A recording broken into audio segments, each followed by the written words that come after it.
Hello viewers, இன்னைக்கு நம்ம class 11 chapter 1 sets relations and functionsல exercise number 1.3ல 20th sum தான் இந்த வீடியோல பார்க்க போறோம். இதான் இந்த exercise ஓட last sum.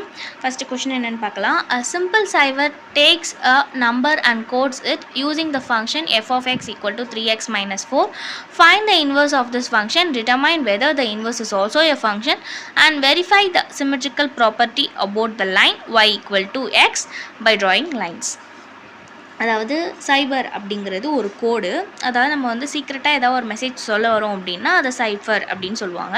அதான் சொல்கிறாங்க, ஒரு சிம்பிள் சைஃபர் வந்து நம்பர்ஸ் அண்ட் கோட்ஸ் கொண்டதாக இருக்கும். அதை வந்து ஒரு ஃபங்க்ஷனாக கொடுத்துருக்காங்க. அந்த ஃபங்க்ஷன் வந்து f of x equal to 3x minus 4 அப்படின்னு சொல்லிட்டு ஒரு ஃபங்க்ஷனாக கொடுத்துருக்காங்க. இப்போ அவங்க என்ன கேட்குறாங்கன்னா, இந்த ஃபங்க்ஷனுக்கு ஒரு இன்வர்ஸ் கண்டுபிடிங்க, அந்த இன்வர்ஸ் வந்து ஃபங்க்ஷனாக இல்லையான்னு டிட்டர்மைன் பண்ணுங்கள். இது எப்படி எங்களுக்கு நீங்கள் சொல்லணும்னா, ஒரு சிமெட்ரிக்கல் ப்ராப்பர்ட்டி, அதாவது இது இன்வர்ஸாக இல்லையா அப்படிங்கிற இன்வர்ஸாக இல்லையா அந்த இன்வர்ஸ் ஃபங்க்ஷனாக இல்லையாங்கிறத எப்படி நம்ம வெரிஃபை பண்ணணும்னா, y ஈக்குவல் டு எக்ஸ், அதாவது ஒரு கிராஃப் போட்டு ரெண்டுத்துக்கான வேல்யூஸையும் மார்க் பண்ணி ஒய்யும் எக்ஸும் ஈக்குவலாக இருக்கிறது வருதா அப்படின்னு சொல்லிட்டு நம்ம லைனை வந்து ட்ரா பண்ணி காட்டணும் அப்படின்னு சொல்லி சொல்கிறாங்க. ஃபஸ்ட்டு நம்ம கிவன் எழுதிக்கலாம். கிவனில் இங்கே என்ன கொடுத்துருக்காங்க, f of x வந்து 3x minus 4 இல்லையா, இதை எப்படி சொல்லலாம், yன்னு சொல்லலாம். ஸோ இப்போ y equal to 3x minus 4, y plus 4 equal to 3xன்னு சொல்லலாம். ஸோ நெக்ஸ்ட் ஸ்டெப்பில் x equal to y plus 4 divided by 3 சொல்லலாமா. இதுதான் என்னது, g of y இல்லையா. ஸோ இப்போ எஃப் ஆஃப் எக்ஸ் வந்து 3x minus 4, G of Y வந்து அதாவது எக்ஸ் வந்து ஒய் ப்ளஸ் 4 டிவைட் பை 3. நம்ம போன சம்மில் பார்த்த மாதிரியே அப்போது அதுக்கான இன்வர்ஸ் எப்படி இருக்கும், எஃப் இன்வர்ஸ் ஆஃப் எக்ஸ் அது எப்படி இருக்கும், எக்ஸ் ப்ளஸ் 4 டிவைடட் பை 3 இல்லையா. இப்படி தான் எஃப் இன்வர்ஸ் ஆஃப் எக்ஸ் வந்து இருக்கும். ஸோ இப்போ நம்ம வந்து இன்வர்ஸ்மே கண்டுபிடிச்சிட்டோம். இது ஃபங்க்ஷனாக இல்லையா அப்படிங்கிறத நம்ம கிராஃப் மார்க் பண்ணி தான் தெரிஞ்சுக்க போகிறோம். ஃபஸ்ட்டு நம்ம என்ன பண்ணலாம், நான் எக்ஸையும் எஃப் ஆஃப் எக்ஸ்க்கும் என்ன வேல்யூ வருது அப்படி சொல்லிட்டு ஃபஸ்ட்டு கண்டுபிடிச்சி வச்சுக்கலாம், அதை மார்க் பண்ணலாம். அதே மாதிரி எக்ஸுக்கும் எஃப் இன்வர்ஸ் ஆஃப் எக்ஸுக்கும் சப்ஸ்டியூட் பண்ணி அது என்ன வருது அப்படி சொல்லிட்டு பார்ப்போம். பார்த்துட்டு ரெண்டும் எப்படி ஈக்குவலாக இருக்கா நம்ம லைன் ட்ரா பண்ணி ஆன்சர் எப்படி வருது அப்படி சொல்லி பார்ப்போம், கோயின்சைட் ஆகுதா இல்லையா அப்படி சொல்லிட்டு பார்ப்போம். இப்போது எக்ஸ் வந்து இங்கே இதான் வந்து எஃப் ஆஃப் எக்ஸு. இந்த இடத்துல எக்ஸுக்கு வந்து நான் இப்போது 1 சப்ஸ்டியூட் பண்ணுறேன் அப்படின்னா 3 மைனஸ் 4ன்னு வரும். ஸோ அப்போ மைனஸ் 1ன்னு கிடைக்கிது.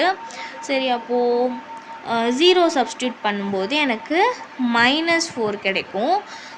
2 சப்ஸ்டியூட் பண்ணனா 3 2s are 6, 6ல் 4 போயிடுச்சுன்னா 2.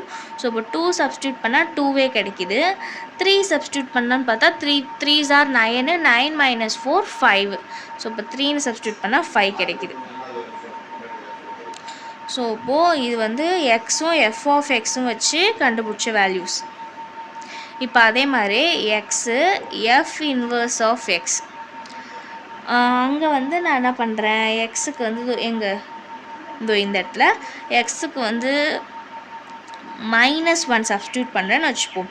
மைனஸ் 1 4, அப்போ 4 மைனஸ் 1 3. ஸோ 3/3 1ன்னு கிடைக்கும்.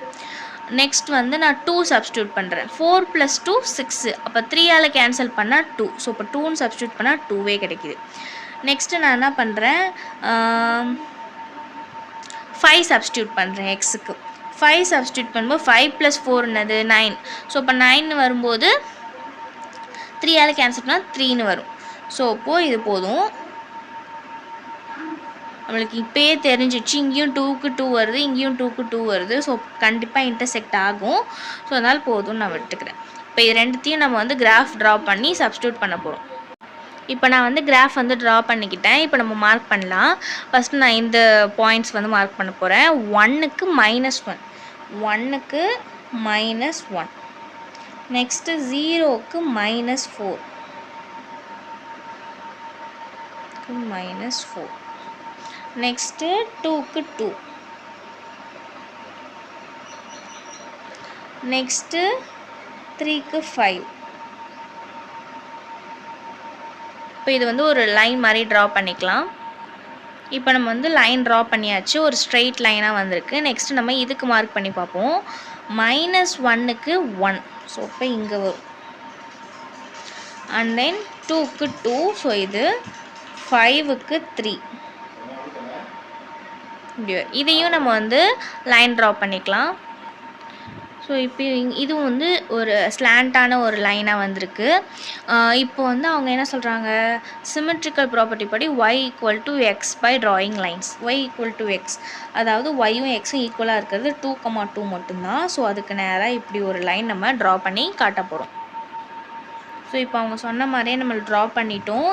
f(x)ம் f(−x)ம் இன்டர்செக்ட் ஆகிற மாதிரி ஒரு பாயிண்ட்டு, அது y = xங்கிற சிமெட்ரிக்கல் ப்ராப்பர்ட்டி படி வந்திருக்கு. நம்ம வெரிஃபை பண்ணி காமிச்சிட்டோம். தட்ஸ் ஆல் இந்த சம். இந்த வீடியோ உங்களுக்கு பிடிச்சிருந்தா லைக் பண்ணுங்கள், ஷேர் பண்ணுங்கள், என்னோடய சேனலை மறக்காமல் சப்ஸ்கிரைப் பண்ணுங்கள். உங்களுக்கு எதாவது டவுட் இருந்ததுன்னா அது கமெண்ட் செக்ஷனில் கேளுங்கள்.